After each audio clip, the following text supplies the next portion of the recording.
अस्सलाम वालेकुम। मैं हूं मिराज और मैं आपके साथ एक नई वीडियो के साथ हाज़िर हूँ। थ्राइव विद मिराज चैनल है, सब्सक्राइब करना ना भूलिएगा।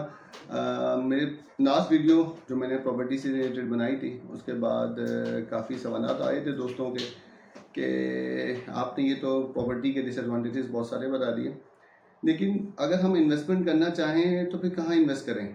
आज मेरे वीडियो का टॉपिक है, मैं जिस पर बात कर रहा हूँ वो है कि क्या डिफरेंसेस होते हैं शरिया कंप्लाइंट इन्वेस्टमेंट्स में और कन्वेंशनल इन्वेस्टमेंट्स में। मेरे पास सवाल आया कि शरिया कंप्लाइंट और कन्वेंशनल इंस्ट्रूमेंट्स में अगर एक इस्लामिक बैंक है वो भी फिक्स रिटर्न दे रहा है और एक कन्वेंशनल बैंक वो भी फिक्स रिटर्न दे रहा है, तो इन दोनों में फ़र्क क्या है। फिक्स्ड रिटर्न से कोई चीज़ हराम या हलाल होने का ताल्लुक उससे फिक्स्ड रिटर्न आने से नहीं होता। मैं इसकी एक एग्जांपल दूँ। सपोज करें मैंने एक 100 रुपीज़ का घर लिया और मैंने उसको रेंट पे दे दिया ₹1 महीने पे, और मैंने 1 साल का एग्रीमेंट कर लिया किसी काउंटर पार्टी से। अब मेरा 1 साल का एग्रीमेंट हो गया है, तो इसका मतलब वो मुझे 1 साल तक ₹1 महीने का रेंट देता रहेगा। तो पूरे साल में वो मुझे कितना रेंट देगा? ₹12 का। ₹12 का रेंट का मतलब 12 को मैं अगर डिवाइड करूं 100 से, तो मेरा प्रॉफिट रेट क्या बना? 12%। तो ये 12% फिक्स रेट रिटर्न है या फिक्स रेट है जो कि मुझे मिलेगा इस इन्वेस्टमेंट पे। तो क्या ये रेंट मेरे लिए हराम हो गया? नहीं हुआ। क्यों? क्योंकि एक फिक्स रिटर्न आ रहा है, कॉन्ट्रैक्ट मेरा शरिया कंप्लाइंट मोड में हुआ है, तो इस कॉन्ट्रैक्ट की बुनियाद से ये इन्वेस्टमेंट हलाल है। फिक्स रिटर्न के ताल्लुक कॉन्ट्रैक्ट से होता है कि कॉन्ट्रैक्ट की नेचर क्या है, आपका कॉन्ट्रैक्ट उसमें शरिया कंप्लाइंट है या नहीं है। अच्छा, अब मैं आपको एक और एग्जाम्पल देता हूँ। इस जो मैंने अभी आपको एग्जाम्पल दी, इसको कहते हैं इजारा। इजारा यानी रेंटल्स को कहते हैं। तो अगर इजारा बेस्ड कॉन्ट्रैक्ट में आप इंटर होते हैं तो ये चीज़ हलाल है। इसकी दूसरी एग्जाम्पल देता हूँ मैं। मुराबहा। मुराबहा कहते हैं सेल ऑन डेफर्ड पेमेंट। यानी मैंने सपोज करें मैंने आज 100 रुपीज़ का एक जनरेटर लिया और मेरे एक फ्रेंड हैं, उनके पास आज पैसे नहीं है, उनको जनरेटर चाहिए था। मैंने एक जनरेटर उनके लिए परचेज किया 100 रुपीज़ का। वो मंथली पेमेंट कर सकते हैं मुझे 10 रुपीज़ की। मैंने ये जनरेटर उनको आज बेच दिया 120 रुपीज़ का। जब मैंने 120 रुपीज़ का उनको जनरेटर बेचा, तो और मैंने उनसे कॉन्ट्रैक्ट ये कर दिया कि आप मुझे मंथली 10 रुपीज़ पेमेंट करेंगे। तो 1 साल, और 1 साल तक आपने पेमेंट करनी है। तो 1 साल में वो मुझे टोटल कितनी पेमेंट्स करेंगे? 120 रुपीज़। इसका मतलब मेरा प्रॉफिट, अगर मैं सिंपल 20 को डिवाइड करूँ 100 से, क्योंकि एक टोटल मुझे रिसीव होंगे 120 रुपीज़, तो 100 रुपये की मैंने चीज़ ली थी, 120 रुपये की बेच दी, तो 20 रुपये मेरा नफ़ा है जो डे 1 पे मुझे पता था। तो 20 को मैं डिवाइड करूँ 100 से, जो मेरी इनिशियल इन्वेस्टमेंट थी, तो मेरा प्रॉफिट रेट क्या बना? 20%। अब सवाल आएगा क्या ये हराम है? नहीं, ये हराम नहीं है, क्योंकि जो इंस्टॉलमेंट्स पे जो ख़रीदारी होती है वो हराम नहीं होती। अगर आपका फिक्स रेट एक जो प्राइस है आज डिटरमिन हो जाए तो वो चीज़ हराम नहीं होती। तो ये कहलाता है मुराबहा। मुराबहा बेस्ड कॉन्ट्रैक्ट्स में अगर इंटर होते हैं तो वो हलाल है। फिर इसी तरह मुदारबा बेस्ड कॉन्ट्रैक्ट्स कराते हैं। मुदारबा क्या होता है? मुदारबा में दो लोग होते हैं, एक होता है रब्बुल माल, दूसरा होता है मुदारिब। रब्बुल माल कहते हैं जो इन्वेस्टर है, जिसने इन्वेस्ट किया, और मुदारिब उसको कहते हैं जो है फंड मैनेजर, जो उस पैसे को मैनेज करेगा।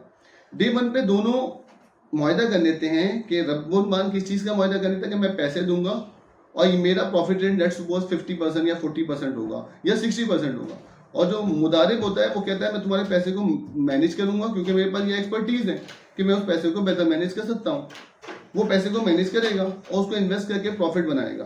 अब वो उसको इन्वेस्ट करे इजारा बेस्ड सुकूक्स में, या इजारा बेस्ड कॉन्ट्रैक्ट्स में, या मुशाका बेस्ड सुकूक्स में, या मुराबहा बेस्ड सुकूक्स में, या मुराबहा बेस्ड कॉन्ट्रैक्ट्स में इन्वेस्ट करे। अब उस इन्वेस्टमेंट से जो प्रॉफिट आएगा वो हलाल एवेन्यू से ही जाहिर इन्वेस्टमेंट कर रहा होगा। वो अपनी एक्सपर्टीज को यूज करने का प्रॉफिट रेशो तय कर लेगा। लेट सपोज हमारा तय हुआ कि मुदारबा एग्रीमेंट में हम इंटर हो गए और हमारा प्रॉफिट रेशो तय हुआ 50-50। तो इसका मतलब होगा 50% उसको शेयर मिलेगा, 50% मुझे शेयर मिलेगा। मैंने पैसे दिए हुए हैं और वो उस पैसे को मैनेज करता है। बैंक के जो इस्लामिक बैंक के सेविंग अकाउंट होते हैं वो मुदारबा बेस्ड मॉडल पे चल रहे होते हैं। दूसरा जो कॉन्ट्रैक्ट होता है वो है वकाला बेस्ड कॉन्ट्रैक्ट होता है। वकाला बेस्ड कॉन्ट्रैक्ट नॉर्मली जो म्यूचुअल फंड मैनेजमेंट कंपनीज होती हैं या एसेट मैनेजमेंट कंपनीज होती हैं वो कर रही होती हैं। वो किस तरह? वकाला बेस्ड कॉन्ट्रैक्ट में एक फिक्स्ड वकाला कंपनी अर्न कर रही होती है। नेट सपोज एक बात करते हैं पाक कतर एसेट मैनेजमेंट कंपनी की। पाक कतर एसेट मैनेजमेंट कंपनी ने कोई फंड लॉन्च किया तो वो उस पर एक अपनी इन्वेस्टमेंट मैनेजमेंट फ़ी, जिसको मैनेजमेंट फ़ी कहते हैं, वो चार्ज करेगी। वो बेसिकली जो इन्वेस्टर्स हैं या जो पार्टिसिपेंट्स हैं उस फंड के, उनके साथ उसने वकाना बेस्ड कॉन्ट्रैक्ट किया कि मैं अपनी एक फिक्स्ड फ़ी 1% या 2% जो भी उसकी मैनेजमेंट फ़ी है वो चार्ज करेगा। और इसकी इन्वेस्टमेंट, क्योंकि जो ऐसे मैनेजमेंट कंपनी है उसके पास पूरा प्रॉपर डिपार्टमेंट मौजूद होते हैं। इन्वेस्टमेंट के डिपार्टमेंट मौजूद होता है, रिस्क का डिपार्टमेंट मौजूद होता है, रिसर्च का डिपार्टमेंट मौजूद होता है। तो उनके पास एक्सपर्टीज मौजूद होती है। वो लोग इस इन्वेस्टमेंट को डिफरेंट जगहों पे करके बेटर रिटर्न जनरेट कर रहे होते हैं। उससे जो प्रॉफिट आता है ना, वो पूरा का पूरा पार्टिसिपेंट्स का होता है। जो मैनेजमेंट कंपनी होती है वो अपनी फिक्स मैनेजमेंट फी ले रही होती है 1% या 2%। तो ये कहलाते हैं बेसिकली वकाना बेस्ड कॉन्ट्रैक्ट्स। तो बेसिकली इस तरह के contracts mutual fund management companies के साथ आप इंटर हो रहे होते हैं जब आप फंड में इन्वेस्टमेंट कर रहे होते हैं। तो सारा प्रॉफिट आपका होता है, कंपनी अपना एक फिक्स्ड मैनेजमेंट फी चार्ज कर रही होती है। तो ये मैंने दो आपको जो इस्लामिक बैंक के सेविंग अकाउंट होते हैं वो मुदाबा बेस्ड कॉन्ट्रैक्ट्स पे होते हैं नॉर्मली, और जो म्यूचुअल फंड का मैंने बताया उसमें जो कॉन्ट्रैक्ट होता है वो होता है इन्वेस्टमेंट मैनेजमेंट वकाना बेस्ड कॉन्ट्रैक्ट बेसिकली। तो इस तरह दो तरह के कॉन्ट्रैक्ट। अब दूसरा फिर मैंने कहा वो लोग जो इन्वेस्टमेंट करते हैं उससे हलाल प्रॉफिट कहाँ से आता है, वो हलाल एवेन्यूज में ही करते हैं। उन हलाल एवेन्यूज में जिनमें इजारा बेस्ड कॉन्ट्रैक्ट्स होते हैं, सुकुक्स में इन्वेस्ट करते हैं जो इजारा बेस्ड पे होते हैं यानी रेंटल बेस पे होते हैं, या वो मुराबाहा बेस्ड सुकुक्स में इन्वेस्टमेंट कर रहे होते हैं, या वो मुशाका बेस्ड सुकुक्स में इन्वेस्टमेंट कर रहे होते हैं, या इस तरह के जो एवेन्यूज है ना वो उन कॉन्ट्रैक्ट्स का ख्याल करते हैं। और दूसरा उन पे एक शरिया बोर्ड होता है जो उनकी इन्वेस्टमेंट की मॉनिटरिंग कर रहा होता है कि आया आपकी इन्वेस्टमेंट हलाल एवेन्यूज में है या नहीं। वो सारी इन्वेस्टमेंट को शरिया बोर्ड या शरिया एडवाइजर मॉनिटर कर रहा होता है। तो उससे जो रिटर्न आता है वो हलाल होता है। इसी तरह एक और सवाल आते हैं, बहुत ये सवाल बहुत कॉमन है। वो आ रहा होता है कि काइबोर से लिंक क्यों है। काइबोर तो कन्वेंशनल बेंचमार्क है। सपोज करें मैं एक एग्जाम्पल देता हूँ। मैंने रेंट का बेंचमार्क बनाया कि मैंने 100 रुपये का एक घर लिया और मैंने उसमें बेंचमार्क बनाया कि मैं आपसे रेंट लूंगा, जो सामने वाले घर का रेंट होगा ना उतना ही रेंट मैं आपसे लूंगा। तो लेट्स सपोज सामने वाले घर का रेंट 1 रुपया है तो मेरा रेंट भी 1 रुपया तय हो गया। तो मैंने इस केस में बेंचमार्क किसको बनाया, सामने वाले घर को। क्या ये चीज करने से कॉन्ट्रैक्ट हराम हो गया मेरा? नहीं हुआ। मैंने बेंचमार्किंग किसी भी चीज को कर सकता हूँ।